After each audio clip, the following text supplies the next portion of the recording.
अगला क्वेश्चन देखो, a large number of bullets are fired in all directions with same speed v. What is the maximum area on the ground on which these bullets will spread? आप यहाँ पे खड़े हो बीच में और आप चारों तरफ बुलेट्स फायर कर रहे हो अलग अलग एंगल पे, है ना, रैंडमली। तो ये बोला कि मैक्सिमम वो एरिया बताओ आपके चारों तरफ जहाँ पे वो बुलेट्स बिखरी हुई रहेंगी।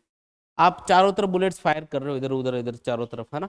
तो मैक्सिमम कितनी दूरी पे कोई बुलेट जा सकती है, कितने एंगल पे उसको फायर करें कि वो मैक्सिमम दूरी पे जाए, 45 डिग्री एंगल पे। बाकी जो बुलेट्स इससे ज़्यादा एंगल पे या इससे कम एंगल पे फायर की जाएंगी वो तो पहले ही गिर जाएंगी, क्योंकि मैक्सिमम रेंज कम मिलती है, 45 डिग्री एंगल पे मिलती है। तो आप ये इमेजिन करो कि आप 45 डिग्री एंगल पे जो बुलेट्स चला रहे होंगे चारों तरफ, वो तो सबसे दूर जाके गिर रही होंगी। तो कहाँ तक आपको बुलेट्स बिखरी हुई मिलेंगी, जो मैक्सिमम रेंज होगी ना उसको रेडियस मान के आप जो सर्कल ड्रॉ करोगे अपने चारों तरफ, जो रेंज होगी ना मैक्सिमम, उसको रेडियस मानते हुए जो सर्कल आप ड्रॉ करोगे, क्योंकि चारों तरफ ही फेंक रहे हो ना, चारों तरफ ही बुलेट्स फायर कर रहे हो, मतलब वो चारों तरफ बिखरी हुई है, तो वो एरिया क्या होगा, एक्चुअल में एक सर्कल होगा वो, तो उस सर्कल का एरिया कितना होगा, तो सर्कल की रेडियस क्या लेनी है, रेंज। क्योंकि यहाँ पे आप खड़े हो बुलेट्स फायर कर, तो कोई ऐसे गिर रही है बुलेट, कोई इधर जाके गिर रही है, कोई इधर जाके गिरेगी ऐसे, कोई इधर जाके गिरेगी, कोई उधर, है ना। तो इस तरीके से ये क्या बन जाएगा, पूरा एक सर्कल बन जाएगा जब आप 45 डिग्री एंगल पे किसी भी बुलेट को फायर करोगे। बाकी इससे पहले गिर रही होगी, ज़्यादा एंगल पे फायर करोगे तो वो ज़्यादा ऊंचा जाके गिर जाएगी पहले, कम एंगल पे फायर करोगे तो वो पहले ऐसे गिर जाएगी, और मैक्सिमम वो वाली गिरेगी दूरी पे जाके जो 45 डिग्री एंगल पे फेंकी गई है। वो एरिया जहाँ पे बुलेट्स स्प्रेड है वो कैसे निकालोगे, पाई आर स्क्वायर से। तो हिंट मिल गया होगा, समझ में आ गया क्वेश्चन। करो, range equal to u square sine 2 theta upon g. Maximum range का मतलब ये होता है कि 45 डिग्री एंगल पे फेंका गया है, उस केस में जो रेंज मैक्सिमम मिल रही होगी वो कितनी होगी, यू स्क्वायर अपॉन जी। तो एरिया क्या होगा अपना जहाँ पे बुलेट्स स्प्रेड है, पाई आर मैक्स स्क्वायर, यानी कि पाई यू की power 4 divided by g square. U की जगह वी ले रखा है वैसे, बस डेटा, बाकी है ना, यू की जगह वी का सिंबल लिया होगा। कौन सा ऑप्शन सही है, देखो नेक्स्ट क्वेश्चन देखो, the equation of projectile is y equal to 16x minus 5x square upon 4, the horizontal range is. Range बतानी है, इक्वेशन ऑफ ट्राजेक्टरी दे रखी है और रेंज बतानी है। यहाँ पे इक्वेशन दे रखी है y equals to 16x minus 5x square upon 4, ये आपको इक्वेशन ऑफ ट्राजेक्टरी दे रखी है। प्रोजेक्टाइल कुछ ऐसे मूव कर रहा होगा, यहाँ से चला होगा, यहाँ जाके गिर गया होगा, ऐसा कुछ सीन होगा, ठीक है। ये एक्स एक्सिस मान लो, ये वाई एक्सिस मान लो, ये ओरिजिन, ठीक है। अब एक चीज़ बताओ, यहाँ से चला प्रोजेक्टाइल और यहाँ पे जाके गिरा, तो इन दोनों पॉइंट्स में कोई चीज़ कॉमन है क्या, इन दोनों पॉइंट्स पे y की वैल्यू क्या है, 0, क्योंकि ये दोनों ही पॉइंट x एक्सिस पे हैं।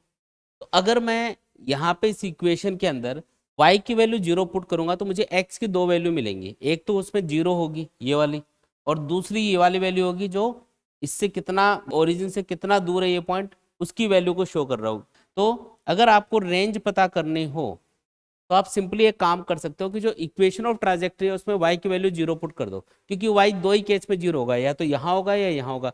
तो y जब 0 पुट करोगे तो x की दो वैल्यू आएंगी, एक तो 0 आएगी कन्फर्मली, जैसे इसमें पुट करके बताता हूँ, 0 equal to 16x minus 5x square upon 4 आया ना। तो देखो x कॉमन लोगे तो क्या आएगा, 16 माइनस 5/4x।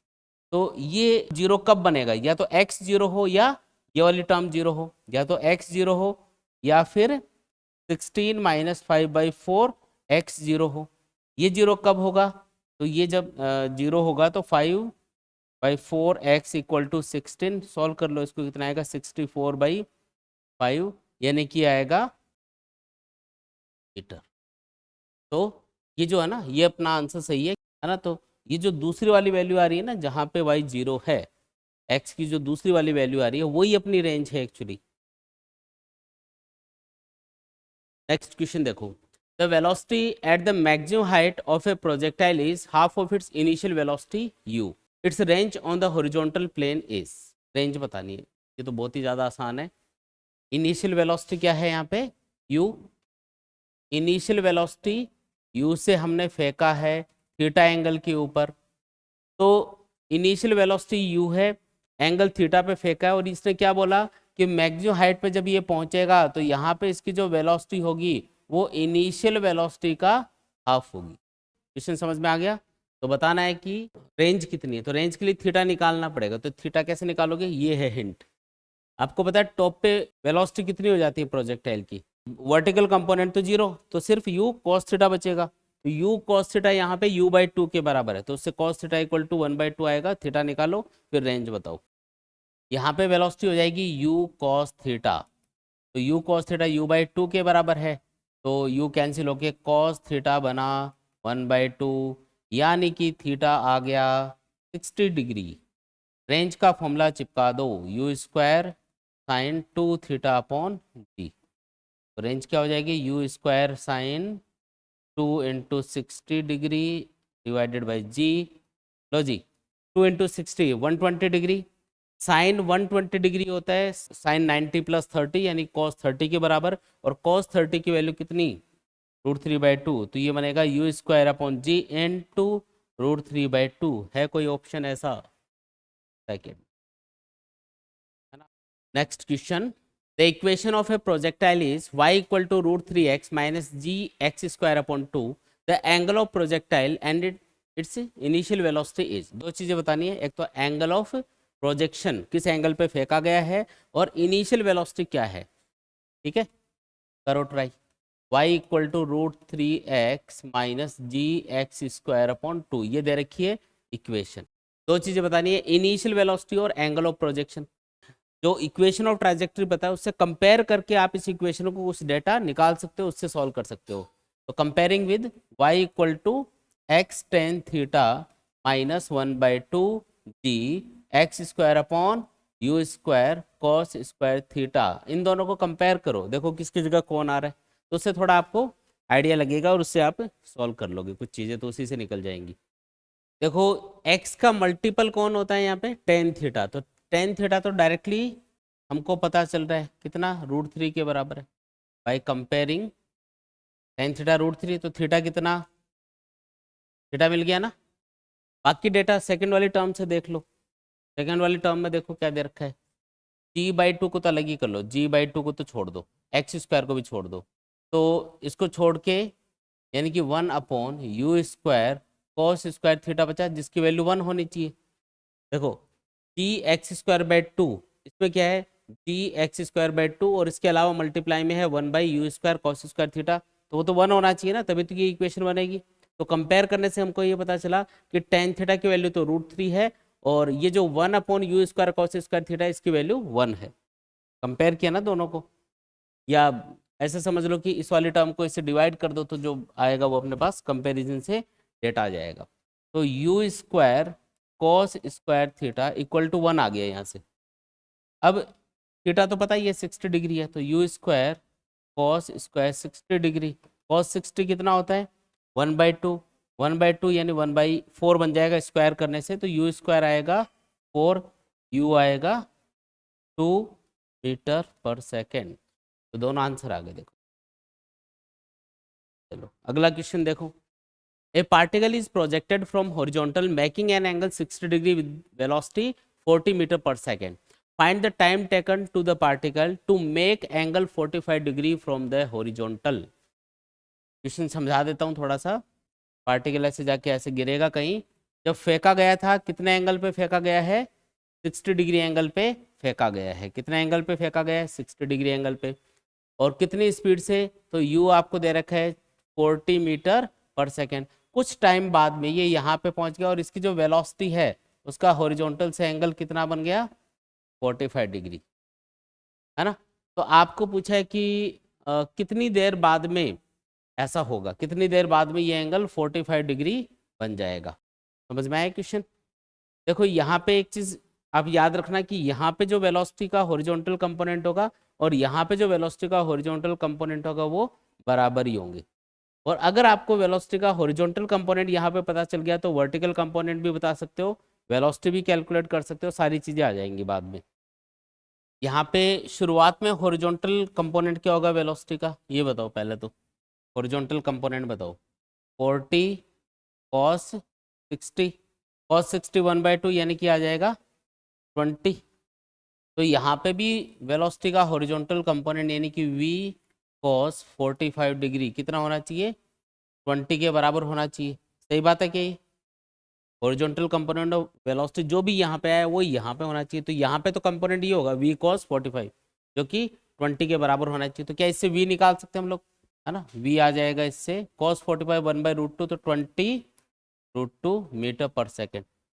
अच्छा, यहाँ पे वेलोसिटी का वर्टिकल कंपोनेंट कितना है सोच के बताओ। 40 sin 60 √3/2 यानी कि आएगा 20√3। ये बात भी समझ में आ गई। यहाँ पे वेलोसिटी का वर्टिकल, क्योंकि देखो जब भी टाइम की बात करेगा ना कि कितने टाइम बाद में ये हुआ, तो टाइम के लिए तो वेलोसिटी का वर्टिकल कंपोनेंट लेके चेक करना पड़ेगा कि अभी ये वेलोसिटी है तो बाद में इतनी हो गई वर्टिकल डायरेक्शन में, तो कितने टाइम बाद में हुई होगी, तो उससे टी निकल के आएगा।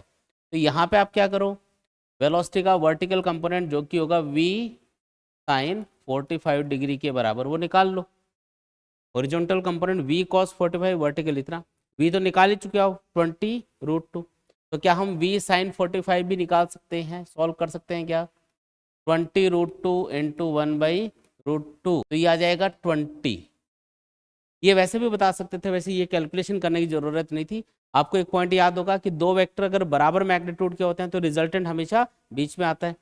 तो अगर ये देखो ये जो v है जिसके ये दोनों कंपोनेंट है ये एकदम 45 डिग्री एंगल पे आ रहा है हॉरिजॉन्टल से। तो जितना हॉरिजॉन्टल कंपोनेंट होगा उतना ही वर्टिकल होना चाहिए, तभी तो ये बीच में आ रहा होगा। फिर ये लिखने की जरूरत नहीं है, अब सीधा आप कॉमन सेंस से इसको 20 कैलकुलेट कर लिया तो ये भी 20 होगा, सीधा आप पुट कर सकते हो। अभी तो मैंने कैलकुलेट करके बताया आपको पूरा। तो ये 20 है वर्टिकल कंपोनेंट ऑफ वेलोसिटी। पहले कितना था वर्टिकल कंपोनेंट ऑफ वेलोसिटी?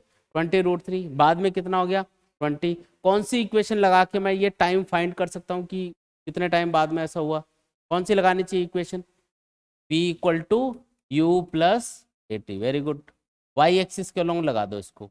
तो वाई एक्सिस के अलोंग बताओ, फाइनल वेलोसिटी 20, इनिशियल 20√3, एक्सेलरेशन -10 लेना है ना ऊपर जाते टाइम पे, तो ये इधर ले जाओगे तो 10t बराबर आएगा 20 कॉमन और √3 - 1, तो t आ गया अपना 2√3 - 1। √3 की वैल्यू 1.732 होती है, याद है ना ये वैल्यू? तो ये 0.732 आएगा जिसका डबल लगभग 1.5 के बराबर होगा। लगभग किसके बराबर होगा? 1.5 के बराबर। तो approximately 1.5 is the right answer. क्योंकि हॉरिजॉन्टल कंपोनेंट तो कभी चेंज होगा नहीं, तो उससे टाइम का नहीं पता चलेगा आपको कि कितने टाइम बाद में वो मुड़ा होगा 45 डिग्री एंगल पे। ये वर्टिकल कंपोनेंट से ही पता चलना है अपन को। तो vertical component of velocity find कर लेंगे उसके। नेक्स्ट क्वेश्चन देखो। A projectile is thrown such that its horizontal and vertical velocities are 10 metre per second and 20 metre per second. Find its range. क्या क्या दे रखा है? हॉरिजॉन्टल और वर्टिकल वेलोसिटीज दे रखी है। हॉरिजॉन्टल वेलोसिटी कितनी है? यू एक्स कितना है? 10। वर्टिकल वेलोसिटी क्या है? 20। बताओ रेंज कितनी होगी? बहुत आसान है, याद करो, बताया था। R equal to 2ux uy/g। एक तो वो फॉर्मूला होता ही है थीटा के टर्म्स में, लेकिन थीटा गिवन ही नहीं हो तो क्या करोगे? फिर ये लगाना पड़ेगा।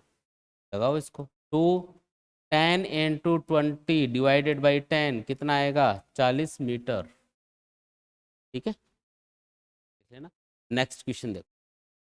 A boy throws a ball with velocity 8 metre per second at an angle 60 degree from the horizontal.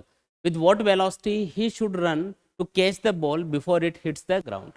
एक बालक है, उसने बॉल को फेंका, है ना? कितनी स्पीड से फेंका? 8 मीटर पर सेकेंड से और 60 डिग्री एंगल पे। अब बॉल ऐसे जा रही है, हॉरिजॉन्टल से 60 डिग्री एंगल पे जा रही है, 8 मीटर पर सेकेंड की स्पीड से फेंका गया है, तो ये ऐसे कहीं जा रही होगी ऐसे। तो ये बॉल को फेंक के और दौड़ने लग गया, खुद ही कैच करना है इसको। दौड़ता हुआ जा रहा है, बॉल को फेंक के दौड़ता हुआ जा रहा है, कैच करना है। तो ये कितनी स्पीड से दौड़े ताकि इसके गिरने से पहले ये यहाँ पे पहुंच जाए, है ना, और वो ये कैच कर ले। कैच करना है इसको, टाई लगा के कैच कर रहा है वो। कितनी रफ्तार से वो दौड़े ताकि कैच कर पाए। एक चीज बताओ कि ये जो वेलोसिटी है, अगर मैं इसके दो कंपोनेंट कर लूं तो हॉरिजॉन्टल कंपोनेंट का काम क्या है और वर्टिकल कंपोनेंट का काम क्या है, ये बताओ मेरे को। सोच, horizontal component of velocity ball को क्या करेगा, आगे लेके जाएगा। आगे क्यों जा रही है बॉल, क्योंकि ये वेलोसिटी इसके पास है जो कभी चेंज नहीं होगी, कांस्टेंट है। और ऊपर जा रही है फिर नीचे आ रही है, क्यों, क्योंकि ये वेलोसिटी कंटिन्यूअसली चेंज होगी ग्रेविटी की वजह से। तो ये वेलोसिटी का कंपोनेंट इसके ऊपर जाने के लिए और नीचे आने के लिए रेस्पॉन्सिबल है, और ये इसके आगे जाने के लिए रेस्पॉन्सिबल है। समझ में आई? अगर ये बॉल को फेंक देता है टेढ़े, तो बॉल ऊपर जा रही होगी ऐसे, है ना, और ऐसे जाके कर्व पाथ के ऊपर नीचे गिरने वाली होगी। इसको उतनी रफ्तार से दौड़ना चाहिए जितना इस बॉल की हॉरिजॉन्टल डायरेक्शन में रफ्तार है, तो ये इसको कैच कर लेगा ग्राउंड पे गिरने से पहले। अगर इसकी रफ्तार horizontal component of velocity of the ball से ज्यादा है तो ये आगे निकल जाएगा, बॉल पीछे गिर जाएगी इसके कहीं, है ना। और अगर ये धीरे दौड़ेगा तो बॉल पहले गिर जाएगी, ये बाद में पहुंचेगा वहां पे। तो दोनों मैच करने चाहिए तभी ये कैच कर पाएगा। क्योंकि अच्छा, जब ये दौड़ रहा होगा तो इसको बॉल कौन से पाथ पे जाते हुए दिखेगी, एक बार ये क्वेश्चन पूछा हुआ है। एक तो यहाँ पे ऑब्जर्वर खड़ा है, आपका एक दोस्त, ये आपका दोस्त है, ये देख रहा है इस बॉल को जाते हुए। एक आप खुद देख रहे हो, बॉल को फेंक दिया ऐसे, फिर खुद ही दौड़ते हुए जा रहे हो, देखते जा रहे हो ऊपर मुंह करके ऐसे, है ना, कैच करना उसको। तो बताओ कि आपको कौन से पाथ पे मूव करते हुए दिखेगी और इसको कौन से पाथ पे मूव करते हुए दिखेगी, ये आपको सोच के बताना है। बताओ, एक बार ये क्वेश्चन आया हुआ है नीट में, इसलिए मैं पूछ रहा हूँ। ये तो इसका सॉल्यूशन तो आसान है, इसकी हॉरिजॉन्टल जो वेलोसिटी वही आपका आंसर है, उतनी रफ्तार से इसको दौड़ना चाहिए, यानी 8 cos 60 यानी कि 4 मीटर पर सेकंड से इसको दौड़ना चाहिए। उसका आंसर तो ये है।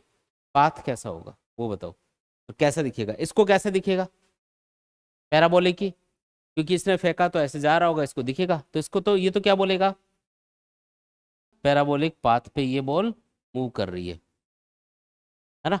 तो ये वाला क्या बोल रहा है कि पैराबोलिक पाथ के ऊपर मूव कर रही है। ये इसको क्या दिखेगा, ये जब दौड़ रहा होगा ना तो एनी टाइम इसको बॉल अपने सिर के ऊपर ही दिखेगी, क्योंकि बॉल की जो हॉरिजॉन्टल वेलोसिटी है उतनी रफ्तार से दौड़ रहा है। वर्टिकल वेलोसिटी बॉल को ऊपर लेके जाएगी फिर नीचे आएगी। जैसे आप एक जगह खड़े हो, बॉल को ऊपर फेंका तो बॉल ऊपर जाएगी फिर नीचे आते हुए दिखेगी। अब अगर आप दौड़ रहे हो ना तो आपकी वेलोसिटी और बॉल की हॉरिजॉन्टल वेलोसिटी मैच कर रही है, तो ये तो रिलेटिवली कैंसिल हो गई आपस में। जैसे दो गाड़ियां सेम स्पीड से जा रही होती है एक ही डायरेक्शन में, तो एक के रेस्पेक्ट में दूसरी क्या नजर आती है, रेस्ट में नजर आती है। वही केस यहाँ पे बन गया, क्योंकि आप भी उतनी स्पीड से दौड़ रहे हो जितनी स्पीड से बॉल हॉरिजॉन्टल डायरेक्शन में दौड़ रही है, तो सिर्फ वर्टिकल वेलोसिटी बची। तो जब आप दौड़ रहे होंगे ना ऐसे ऊपर देख रहे होंगे, तो ये बॉल आपको ऊपर अपने हमेशा आपके सिर पे दिखेगी। जब आप यहाँ पे पहुंचोगे, है ना, यहाँ पे पहुंचोगे तो बॉल यहाँ पे पहुंच चुकी होगी। जब आप यहाँ पे पहुंचोगे तो बॉल यहाँ पे पहुंच चुकी होगी। यहाँ पे पहुंचोगे तो बॉल यहाँ पे पहुंच चुकी होगी। यहाँ पे इसको पहुंच के आप कैच कर ही लोगे, तो एनी टाइम आपके सिर पे दिखेगी ये। आगे की बात समझ में?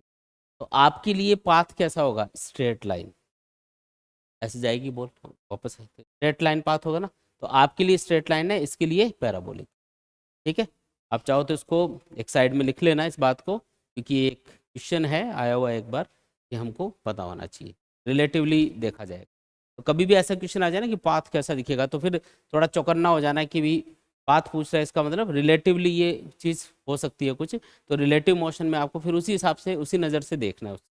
जल्दीबाजी नहीं करनी है कि सर पैराबोलिक पाथ होता है उसका। तो ग्राउंड पे खड़े हो ऑब्जर्वर के लिए पैराबोलिक है, आपके लिए नहीं होगा, आपके लिए स्ट्रेट लाइन होगा जो सीधा ऊपर जाके वापस आएगी।